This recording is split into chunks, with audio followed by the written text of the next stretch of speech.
1. Part 1. You will hear a woman asking for information over the phone. First, you have some time to look at questions 1 to 5.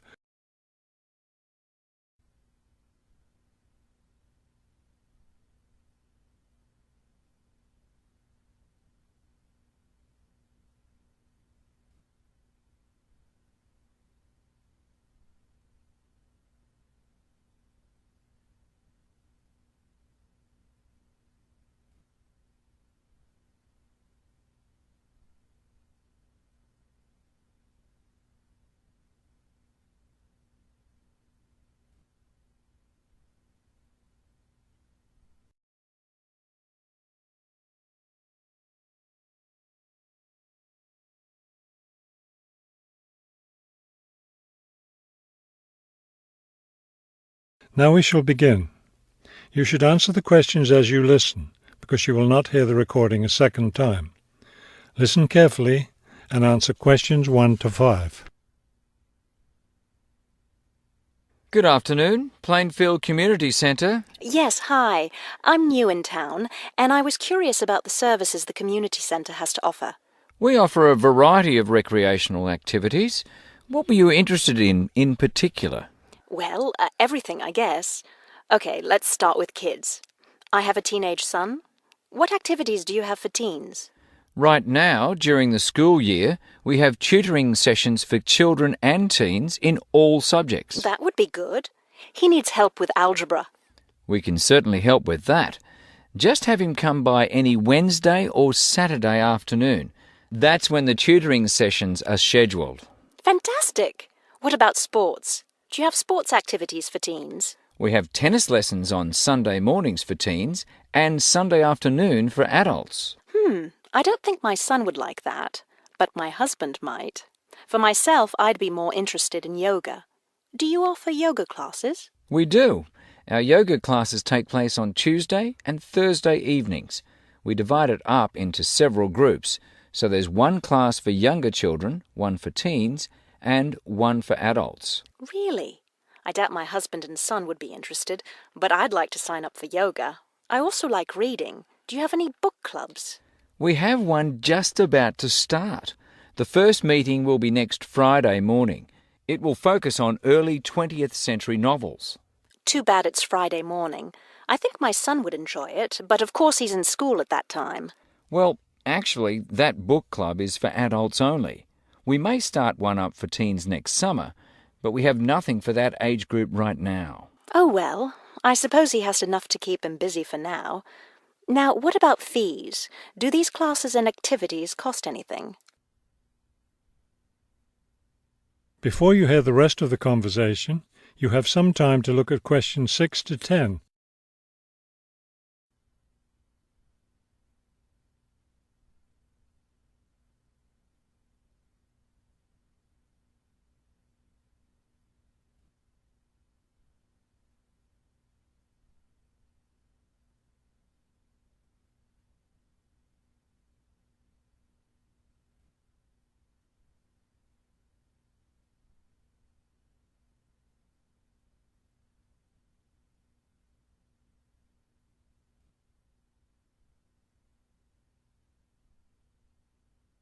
Now listen and answer questions 6 to 10. There's a small charge for non-members for each class. However, they're all free to members. Would you be interested in becoming a member? How much does the membership cost? Not much at all. The yearly fee is $75 for individuals and $225 for families. What do I get with the membership? You get free access to all classes and activities, and you can use our facilities like the tennis court, the exercise room and the meeting room. It's not a bad deal, really. Could you tell me exactly where the centre is located? It's at 107 Elliott Street. Is that Elliot with 2 L's or 1 L? 1 L.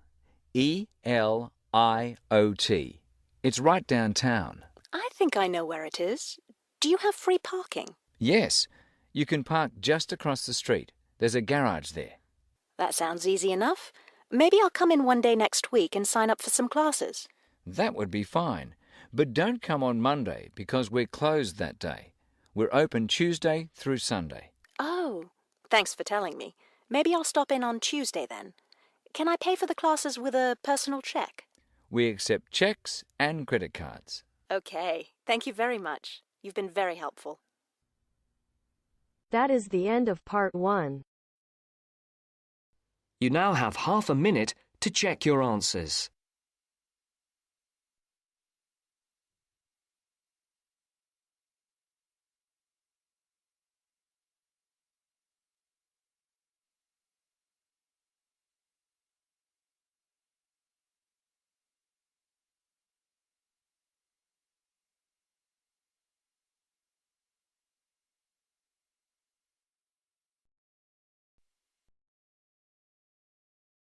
Now turns to part 2. Part 2.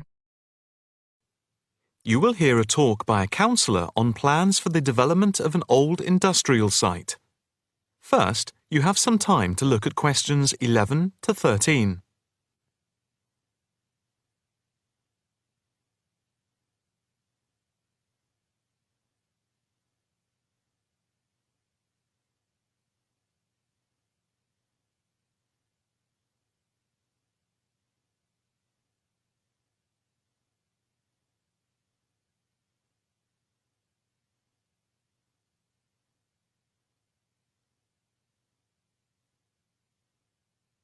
Now listen carefully and answer questions 11 to 13. Good afternoon, ladies and gentlemen. My name is Councillor Norma Boyd, and welcome to this exhibition about the development of the old paper mill factory and gasworks site, which has been lying unused for more than a decade. There has been pressure on the council to use the land to build a training centre and a small business park. However, we have been encouraged by local people to create an open area for the benefit of the community, providing much-needed space for recreation. And I now have pleasure in announcing that the plans for the creation of a park, to be called Park Royal, and for flats, have now been approved. I'm also pleased to announce that we have secured sponsorship from local organisations. More detailed plans of the developments are available from the council website, details of which are in your pack. In the meantime, I'd just like to take you through the plan here on the screen. Before you hear the rest of the talk, you have some time to look at questions 14 to 20.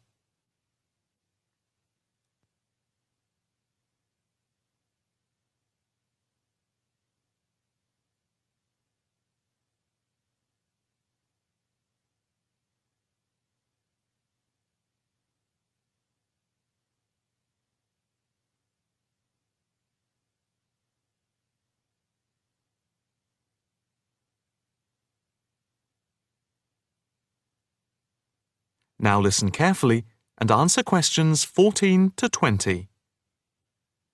If we start here at the bottom, you can see Parkside Street, where the main entrance to the park is.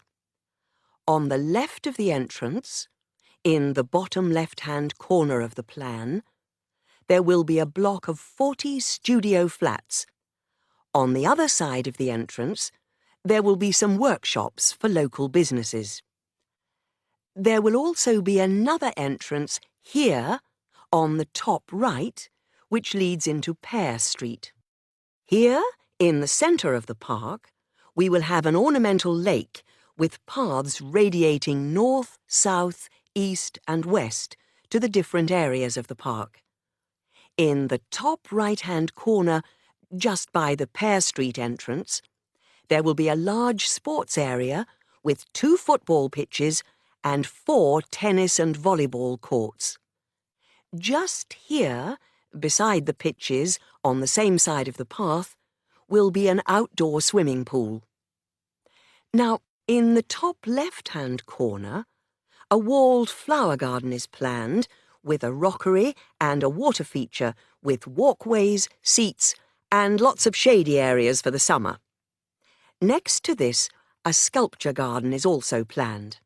Now, let's see. Just here, Below the walled garden, there will be a grassy amphitheatre with a permanent covered stage for open-air concerts. We hope that local schools and colleges will use this theatre to showcase student work. In the bottom left-hand corner of the plan, you can see that above the block of flats there will be a play area for children, and directly to the right of this, just near the main entrance, there will be a wild area. More trees will be planted here, and in the middle will be built an educational centre for use by local schools to encourage children to take care of the wildlife and look after the trees and plants. And finally, in the bottom right-hand corner of the park will be a cafe, opening on to Pear Street. And now for questions. If anyone would like to ask anything, I and my colleagues are only too happy to oblige. Yes, the lady in the front row, if I could have your... That is the end of part 2. You now have half a minute to check your answers.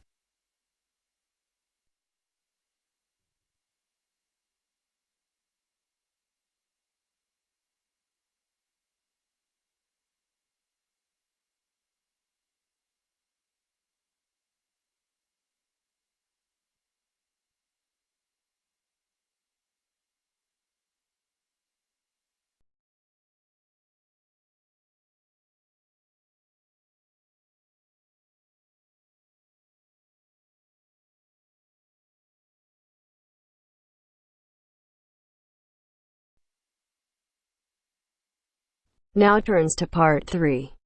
Part 3.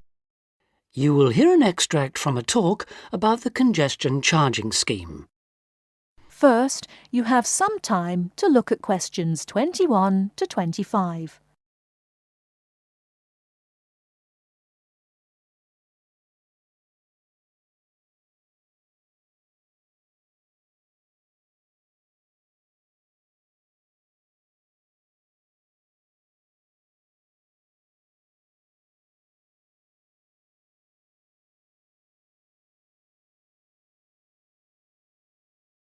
Now listen carefully and answer questions 21 to 25.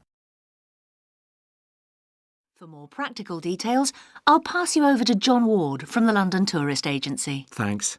So that was a brief introduction to the congestion charging scheme. But if you're actually going to be driving your car in London on weekdays, there are a few more details you will need to know. Firstly, you don't need to worry about paying all the time. The charge applies between 7 in the morning and 6:30 in the evening, Monday to Friday. You'll be pleased to hear, however, that because the scheme is intended to reduce traffic during busy working hours, evenings and weekends are free. If you enter the zone during the charging times, you'll be eligible to pay the standard charge of £8, which you can pay until 10 o'clock on that day. After 10 o'clock, this charge rises to £10. But be warned, if you fail to pay before midnight, you will have to pay an automatic penalty charge. In other words, there's no escape. Let's move on to paying. The charge, as I've said, is £8 a day, and the authorities have set up a number of systems to make it easy for you to pay, or rather to ensure that nobody has a good excuse for not paying. So, using your credit card, you can pay by phone, by text message, or on the internet. The other option is to go to one of the 200 pay points inside the zone, or the 9,500 pay points elsewhere in the country. If you know you're going to be driving in and out of London on a regular basis, you can buy weekly, monthly or annual passes, rather like a railway season ticket.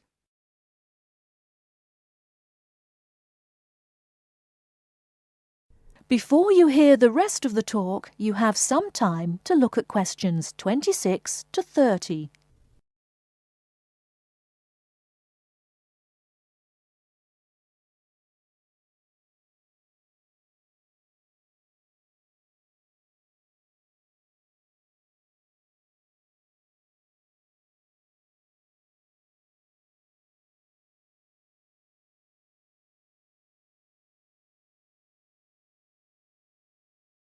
Now listen and answer questions 26 to 30.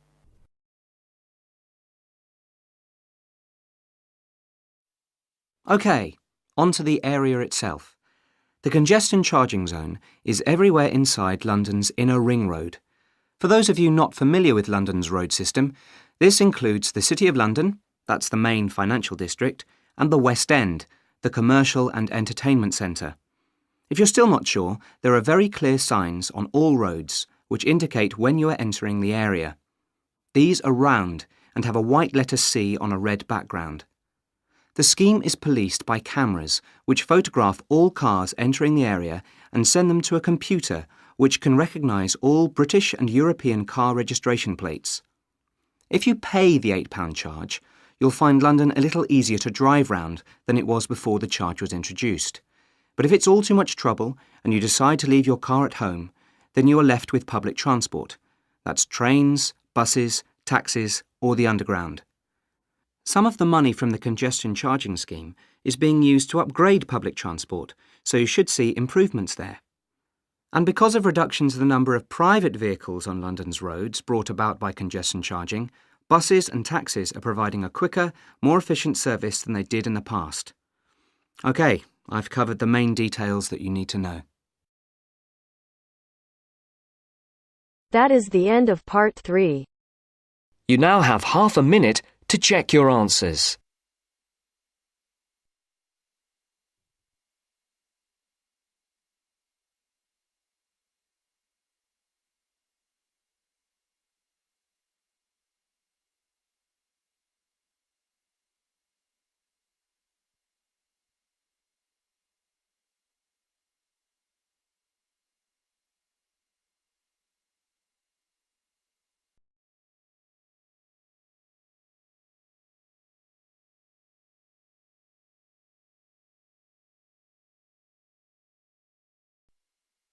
Now turns to part 4.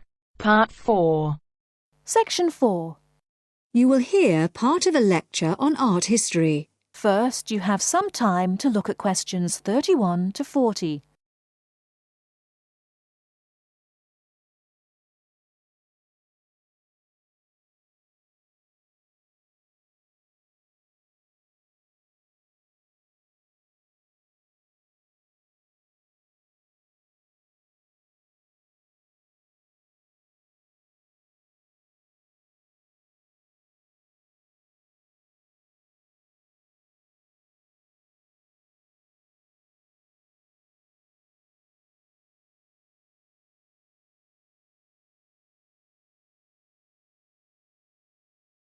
Now listen carefully and answer questions 31 to 40. In the last lectures, we looked at the art of the ancient Egyptians, and then considered the art of other ancient Mediterranean civilizations, in particular Greece and Rome. We're now going to return to Egypt to consider a set of very unusual pictures known as the Fayum portraits. The Fayum is a lush green area about 100 kilometers west of Cairo. Following the conquest of Egypt by the Greek warrior Alexander the Great in 332 BC, large numbers of businessmen and officials who had come over from Greece settled in this fertile region with their families. They gradually adopted some features of Egyptian culture, including the practice of mummification, embalming the bodies of their dead and wrapping them in linen bandages in order to preserve them as mummies. The name actually comes from an Arabic word meaning an embalmed body. These newcomers made one distinctive innovation, though. After binding the mummy, they laid over the face a picture representing the person inside. The portraits look like oil on canvas, but they were actually produced using a technique called encaustic, where the artist applies pigmented wax to a wooden board with a small spatula. The Egyptologist William Petrie, who discovered many of these mummies with their accompanying portraits at the end of the 19th century, was convinced that they were actually done in the lifetime of the subject, rather than being painted after the person's death, as had been the case with older Egyptian paintings. He felt they were very different from the traditional stylized images that had been used on Egyptian mummy casings in previous centuries, and was convinced that they were actually portraits giving a realistic depiction of the person. He pointed out that the boards on which they were painted showed signs of having been cut down to size to fit within the mummy bandages. To him, this suggested that they may have originally been larger and been hung in the houses of the owners during their lifetimes.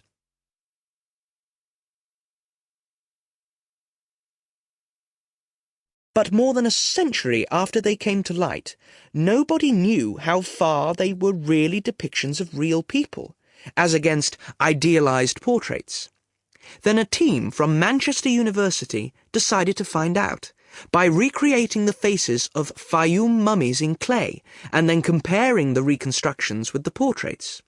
The team was provided with skulls from 2 Fayum mummies from the British Museum and given the information, based on X-rays and other evidence, that one of the mummies was of a 50-year-old man and the other was a woman in her early 20s. Armed only with this information, they set to work. First, they created copies of the skulls. Then they used clay to build up the facial muscles in order to reconstruct what the person looked like. After weeks of painstaking labour, 2 faces emerged. Only then were the 2 portraits revealed so that the match between the reconstructions and the portraits could be examined. In the case of the man, both model and portrait showed a broad, flat face with a slightly hooked nose and a fleshy mouth with broad lips, but the man in the portrait was noticeable for his 5 o'clock shadow, the beard beginning to grow around his chin and on his cheeks. This would have been quite a recognizable feature of the man in real life, and an easy thing for the painter to copy. However, it wasn't something that the makers of the model could know about. In the reconstruction, the right eye was slightly higher than the left, and this was the same on the portrait. But on the portrait, the eyes were very large, which is standard with many of the Fayum portraits, while in the model they were longer and narrower. The portrait of the woman appeared to be even more of a standard type, with her large eyes, straight nose, and small mouth. These pretty feminine features suggested this could be an idealized woman's face, and yet it proved to match the reconstruction surprisingly closely. The proportions of the lower face corresponded, and so did those of the forehead, though in the portrait the eyes were closer together and larger than in the reconstruction. And in both cases, the head was set on a solid neck, suggesting a more powerful physique than you might have expected from these delicate features. So, overall, the similarities between the portraits and the models are too close to be accidental. The artists may have started from a standard picture, but attempts were made to modify this to reflect the characteristics of the subject, what gave the face its personal qualities.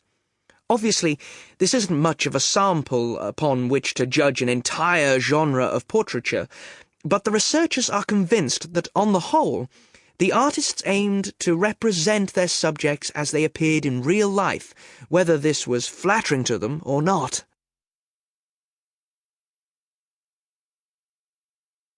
That is the end of part 4. You now have half a minute to check your answers.